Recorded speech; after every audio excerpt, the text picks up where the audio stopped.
Assalamualaikum warahmatullahi wabarakatuh.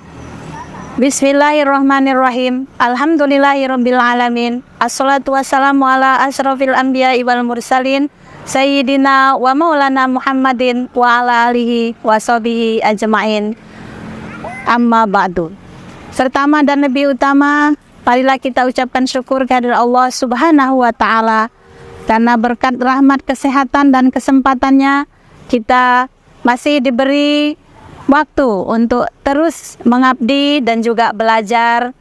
Dalam hal ini adalah kegiatan berdakwah dengan channel kecintaan kita, kesayangan kita, yaitu dakwah bil hikmah. Salawat dan salam semoga senantiasa dilimpahkan kepada junjungan kita Nabi besar Muhammad sallallahu alaihi wasallam yang menjadi suri teladan bagi kita semua. Pemirsa dakwah bil hikmah yang berbahagia dan dirahmati oleh Allah Subhanahu wa taala.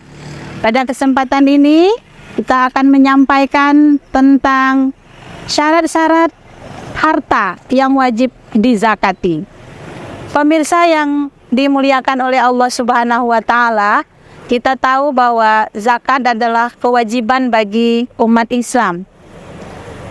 Ketentuan dan hukum zakat sangat jelas ditetapkan oleh Allah Subhanahu wa taala di dalam Al-Qur'an dan juga di dalam hadis Nabi Muhammad sallallahu alaihi wasallam, merupakan kesepakatan bagi semua para ulama bahwa mengeluarkan zakat adalah wajib bagi orang Islam. Zakat secara garis besar dibagi menjadi dua, yaitu zakat fitrah dan juga zakat mal atau zakat harta. Semua kita tentu mengenal zakat fitrah karena semua kita biasanya telah menunaikan zakat fitrah, yaitu setiap bulan Ramadan. Namun tidak semua umat muslim mengenal atau menunaikan zakat mal atau zakat harta. Karena zakat fitrah adalah zakat jiwa, maka semua yang memiliki nyawa atau dilahirkan ya sebelum waktunya berakhir, yaitu sebelum khotib naik mimbar pada bulan akhir Ramadan atau di sini tanggal 1 Syawal setiap Idul Fitri, ketika dia lahir sebelum itu maka mempunyai kewajiban untuk membayar zakat. Tapi lain dengan zakat mal atau zakat harta, dia memiliki syarat-syarat. Apa saja harta yang wajib dizakati itu? Apa syaratnya? Bagaimana kita bisa membayar zakat harta atau zakat mal? Yaitu apabila kita memenuhi syarat-syaratnya. Apa syarat-syaratnya? Yang pertama adalah harta itu adalah milik penuh. Jadi milik penuh merupakan syarat pertama. Apa maksudnya milik penuh? Harta yang dimiliki adalah seutuhnya menjadi milik seseorang.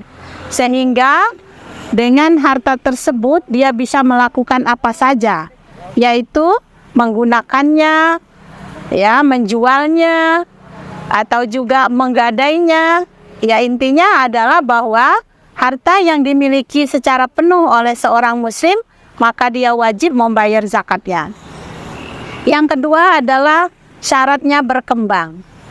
Harta yang wajib dizakatkan adalah harta yang berkembang atau harta yang produktif, yaitu yang diusahakan, sehingga bukan harta yang sifatnya konsumtif, sifatnya tidak produktif. Ketika seseorang memiliki usaha, ya misalnya ya, yang itu dia produktifkan, yang itu menghasilkan setiap harinya, setiap bulannya, setiap tahunnya, maka harta itu wajib dizakatkan. Yang ketiga, syaratnya adalah mencapai nisab atau cukup 1 nisab. Apa itu nisab? Nisab adalah batas minimal dikenakan wajib zakat.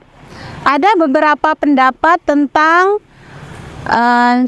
nisab atau batas minimal harta itu wajib dizakatkan. Yang pertama tentu disesuaikan dengan jenis zakatnya. Ketika zakatnya itu binatang ternak, maka tentu ada jumlah yang harus dicapai. Mungkin kita akan belajar tentang khusus jumlah ini di kesempatan yang lain. Ada juga misalnya pertanian. Maka kalau pertanian berarti nisabnya adalah ketika dia mencapai ketentuan yang telah ditentukan sesuai dengan ketentuan di dalam hadis, dalam pendapat para ulama. Nah, nisab ini masing-masing jenis harta berbeda-beda. Oleh karenanya ini membutuhkan pembahasan khusus ya tentang nisabnya harta. Tapi intinya di sini yang ingin disampaikan bahwa ketika kita mencapai nisab, maka harta itu wajib dikeluarkan zakatnya. Mudah contohnya adalah misalnya pendapatan atau penghasilan yang bersifat setiap bulan, gaji misalnya ya. Kalau di Indonesia kita menggunakan ukuran yang ditetapkan oleh Basnas. Ketika kita memiliki gaji lebih dari 4 juta, maka itu diwajibkan zakat per bulannya, boleh juga per tahunnya. Karena syarat yang keempat adalah mencapai haul atau cukup setahun. Nah, ada beberapa jenis zakat yang dia mensyaratkan 1 tahun, seperti gaji tadi, boleh 1 tahun, tetapi kalau pertanian itu sampai dia panen. Ini adalah waktu ya. Kemudian kalau ternak juga dia mencapai nisabnya, misalnya kalau kambing 30, kalau sapi 40. Ketika sudah lewat jumlah itu, maka dia harus atau wajib hukumnya membayar zakat. Jadi saya ulangi, yang pertama adalah milik penuh, kemudian berkembang, mencukupi nisab atau mencapai nisab. Yang keempat adalah sampai batasnya atau yang kita kenal dengan haul. Yang kelima adalah harta yang halal. Harta halal yaitu wajib dizakatkan. Maka di sini harta yang haram berarti tidak wajib dizakatkan. Yang terakhir adalah bebas dari hutang. Zakat ini tidak membebani ya. Zakat ini adalah untuk membantu sesama dan yang menerimanya sudah jelas dia disebutkan di dalam surat At-Taubah ayat 60. Oleh karenanya ketika yang muzaki atau yang wajib berzakat ini memiliki hutang, maka kewajiban utamanya adalah membayar hutangnya dulu. Ketika sisanya tidak mencapai nisab, maka berarti dia belum wajib membayar zakatnya. Kalau misalnya dia berhutang, apakah berhutang membayar hutang dulu atau membayar zakat, maka yang diutamakan adalah membayar hutangnya terlebih dahulu. Demikian yang bisa kita sampaikan pada kesempatan hari ini. Lebih dan kurangnya mohon dimaafkan. Terima kasih. Wallahul muwaffiq ila aqwamit thoriq. Wassalamualaikum warahmatullahi wabarakatuh.